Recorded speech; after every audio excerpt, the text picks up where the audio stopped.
आज हम बनाएंगे बगैर किसी मशीन के, बगैर मेहनत के, बगैर मलाई जलाए, बगैर पतीला जलाए, मलाई में जाग लगाए बगैर, बगैर हाथ लगाए यानी कि हाथ गंदे किए बगैर और ढेर सारे बर्तन गंदे किए बगैर बिल्कुल साफ सुथरे और आसान तरीके से मक्खन और घी बनाएंगे, जिसके नतीजे में ढेर सारा दूध मिलेगा, जिससे आप किसी भी किस्म का मीठा, खीर या कस्टर्ड वगैरह बना सकते हैं, दही जमा सकते हैं और पनीर भी बना सकते हैं। इस तरीके में ना तो हमें दही की जरूरत है और ना ही लीमू वगैरह की। मलाई जमा करना, मक्खन बनाना और घी बनाना मेरा रूटीन का काम है, तो मैं मुख्तलिफ तरीकों से घी और मक्खन बनाती रहती हूँ और बहुत से तरीके मैं आपसे शेयर कर चुकी हूँ, जिन्हें आप सबने बहुत ज्यादा पसंद किया है।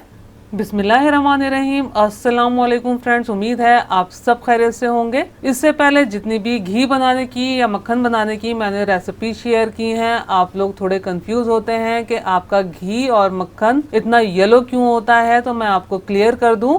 अगर आप गाय का दूध इस्तेमाल करते हैं तो उसकी बलाई येलोइश होती है, जिसके नतीजे में जो घी और मक्खन बनता है वो काफी येलो कलर का होता है। और इसके बरक्स अगर आप भैंस का दूध इस्तेमाल करते हैं तो बलाई बिल्कुल व्हाइट उतरेगी, जिसके नतीजे में घी व्हाइट या ट्रांसपेरेंट सा बनकर तैयार होगा और मक्खन भी बिल्कुल व्हाइट बनेगा। मलाई जमा करने के लिए जितना भी आप दूध रेगुलर इस्तेमाल करते हैं, आपने उबाल देना है और हल्की आंच पर 4 से 5 मिनट पकाना है और दूध पर जाली लगाए बगैर या फिर जाली लगाकर दूध को ठंडा करना है। और ख्याल रहे कि दूध को ठंडा करने के लिए प्लेट वगैरह से कवर नहीं करेंगे और जब रूम टेम्परेचर पर ठंडा हो जाए तो जाली लगाकर या फिर जाली लगाए बगैर दूध फ्रिज में रखेंगे। 10 से 12 घंटे में बहुत अच्छी बलाई दूध पर आ जाती है, लेकिन और अच्छी और मोटी बलाई लाना चाहते हैं तो तकरीबन 24 घंटे के लिए दूध को फ्रिज में रखें। कम से कम दूध को 12 घंटे फ्रिज में रखने के बाद आपने बलाई को सेपरेट करना है और एक कंटेनर में जमा करते रहना है।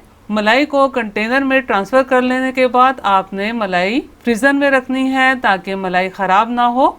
आप इस तरीके से घी या मक्खन बनाएं या फिर जाग वाले तरीके से घी या मक्खन बनाएं, मलाई को फ्रीजर में ही जमा किया करें। गाय के दूध में कुदरती तौर पर फैट्स कम होते हैं, जिसकी वजह से दूध पतला होता है और जिसके नतीजे में बलाई कम उतरती है। लेकिन इसके बरक्स अगर आप भैंस का दूध इस्तेमाल करते हैं तो भैंस के दूध में बलाई बहुत मोटी उतरती है, क्योंकि भैंस का दूध कुदरती तौर पर गाढ़ा होता है। ये मेरे पास फ्रीजर में जमा की हुई तकरीबन 15 से 20 दिन की बलाई है, जिसे मैंने डीफ्रॉस्ट कर लिया है। आजकल बहुत ज़्यादा ठंड है तो ये बलाई बहुत ज़्यादा ठंडी है, यानी कि एकदम चिल्ड है। लेकिन आपने गर्मी के मौसम में रूम टेम्परेचर पर मलाई को डीफ्रॉस्ट नहीं करना। आप क्या करेंगे, फ्रीजर में जमी हुई मलाई को फ्रिज में डीफ्रॉस्ट करने के लिए रखेंगे।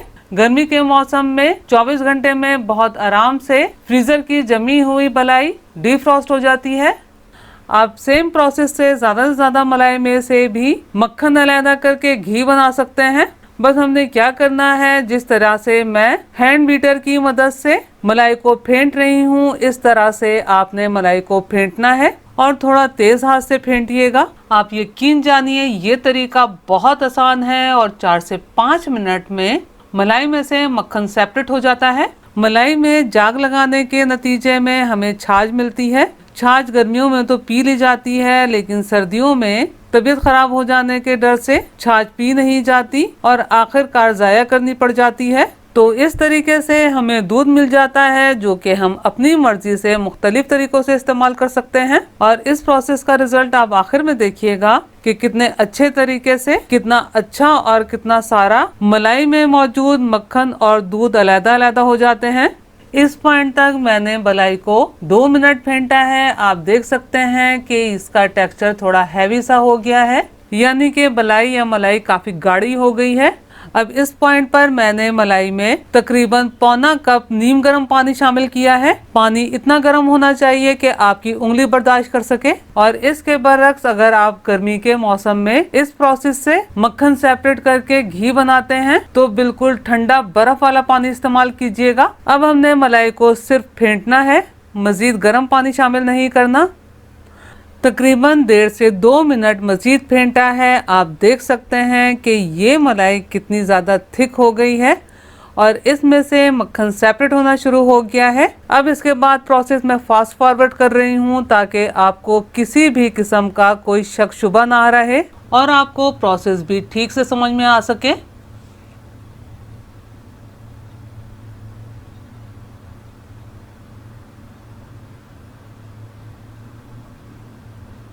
इस पॉइंट तक मैंने 1 से 1.5 मिनट तेज हाथ से बीट किया है। आप देख सकते हैं कि इसमें से मक्खन सेपरेट हो गया है, लेकिन इसमें से अब हमने मक्खन निकालना है तो इसमें सादा पानी यानी नल का पानी 1 से 1.5 कप थोड़ा थोड़ा करके शामिल करेंगे और फेंटते जाएंगे ताकि इसमें से हम आराम से मक्खन सेपरेट कर सकें। आप देख सकते हैं कि अब मक्खन सिमट के बिल्कुल सेपरेट हो गया है, तो अब इसे हम निकाल लेते हैं। कितना अच्छा और कितने साफ सुथरे तरीके से ये मक्खन सेपरेट हो गया है। अब इसमें से मक्खन सेपरेट करने के आपके पास 2 तरीके हैं, या तो हाथ की मदद से पेड़ा बना के सेपरेट कीजिए या फिर स्ट्रेनर की मदद से सेपरेट कीजिए। बस इस तरह स्ट्रेनर की मदद से निकालेंगे और स्पैचुला की मदद से प्रेस कर लेंगे ताकि इसमें से दूध सेपरेट हो जाए। अगर आप इसमें से रेगुलर इस्तेमाल के लिए या फिर बेकिंग के लिए मक्खन सेपरेट करना चाहते हैं तो फिर आपको क्या करना पड़ेगा, ठंड के मौसम में नल के पानी से आपको 1 से 2 बार मक्खन को छोटे छोटे पीसेस में तोड़ते हुए धोना पड़ेगा और गर्मी के मौसम में आप बिल्कुल बर्फ वाले ठंडे पानी से धोएंगे। मक्खन बनाने की डिटेल रेसिपी आप ऊपर आई बटन क्लिक करके या फिर डिस्क्रिप्शन बॉक्स में देख सकते हैं। मक्खन सेपरेट करने के बाद ये हमारे पास दूध बचा है जिससे मैं गाजर की खीर यानी कि गजरेला बनाऊंगी। अगर आप गाजर के खीर की रेसिपी देखना चाहते हैं तो वीडियो आखिर तक देखिएगा। अब इस मक्खन को पकाकर हमने घी बनाना है। अब मक्खन को मीडियम टू लो फ्लेम पर हमने इतना पकाना है कि इसमें मौजूद मॉइस्चर बिल्कुल ख़त्म हो जाए। आप देख सकते हैं कि इसमें से मॉइस्चर ख़त्म हो गया है और ये हमारा घी बनकर तैयार है। हमने जाग लगाए बगैर डायरेक्ट मलाई से मक्खन सेपरेट किया था, इसलिए इस प्रोसेस से बहुत साफ सुथरे तरीके से घी बन जाता है और देगची जलती नहीं है। अब घी को छान लेते हैं ताकि इसमें थोड़े बहुत जो पार्टिकल्स मौजूद हैं वो सेपरेट हो जाएं। जब घी थोड़ा ठंडा हो जाए तो एयर टाइट जार्स में ट्रांसफर करके स्टोर करना है। मक्खन से बचा हुआ दूध मीडियम फ्लेम पर रखा है। अगर आप पनीर बनाना चाहते हैं तो इसमें एक उबाल आ जाने के बाद 1 टीस्पून सफेद सिरका शामिल करेंगे। दूध फट जाने के नतीजे में आपको पनीर मिलेगा। और अगर आप दही बनाना चाहते हैं तो पहले दूध को मीडियम टू लो फ्लेम पर गाढ़ा कर लीजिएगा और फिर उसके बाद इस दूध से दही जमाइएगा। दही बनाने का डिटेल तरीका आप ऊपर आई बटन क्लिक करके या डिस्क्रिप्शन बॉक्स में देख सकते हैं। मीडियम फ्लेम पर दूध काफ़ी हद तक गर्म हो गया है और ये मैंने 1 कप दूध लिया है और 1 कप दूध में 1/4 कप चावल पीस के शामिल किए हैं। पिसे हुए चावल को दूध में अच्छे तरीके से मिक्स कर लेना है और अब दूध में चमचा चलाते हुए ये मिक्सचर थोड़ा थोड़ा करके शामिल करना है और साथ ही साथ चमचा चलाते रहना है। ये तकरीबन 1.25 लीटर दूध पानी मिला है तो मैं इसमें 1 लीटर दूध के हिसाब से 1/4 कप पिसे हुए चावल शामिल कर रही हूँ। अब मीडियम टू हाई फ्लेम पर मुस्तकिल चमचा चलाते हुए इसमें उबाल आ जाने तक पका लेना है। इसमें उबाल आ गया है। अब उबाल आ जाने के बाद फ्लेम को मीडियम टू लो कर देना है और 7 से 8 minute medium to low flame पर पकाना है। चावल गल चुके हैं। अब इसमें ये मैं 2 दरमियानी गाजर कद्दूकस की हुई शामिल कर रही हूँ। 1/4 टीस्पून छोटी इलायची का पाउडर शामिल किया है। अब बस मीडियम फ्लेम पर हमें खीर को गाढ़ा हो जाने तक पका लेना है। गाजर की खीर काफ़ी गाढ़ी हो गई है। जैसा कि आप भी जानते हैं कि हमने इसमें से मक्खन निकाल लिया है, तो ये जो खीर हम बना रहे हैं एक तरह से हम स्किम मिल्क में बना रहे हैं। तो खीर का जायका बढ़ाने के लिए इसमें ये मैं 2 सर्विंग स्पून मलाई के शामिल कर रही हूँ। आप चाहें तो मलाई की जगह 1/4 कप या फिर हाफ कप मिल्क पाउडर शामिल कर सकते हैं। मीडियम फ्लेम पर 2 से 3 मिनट मजीद पका लिया है।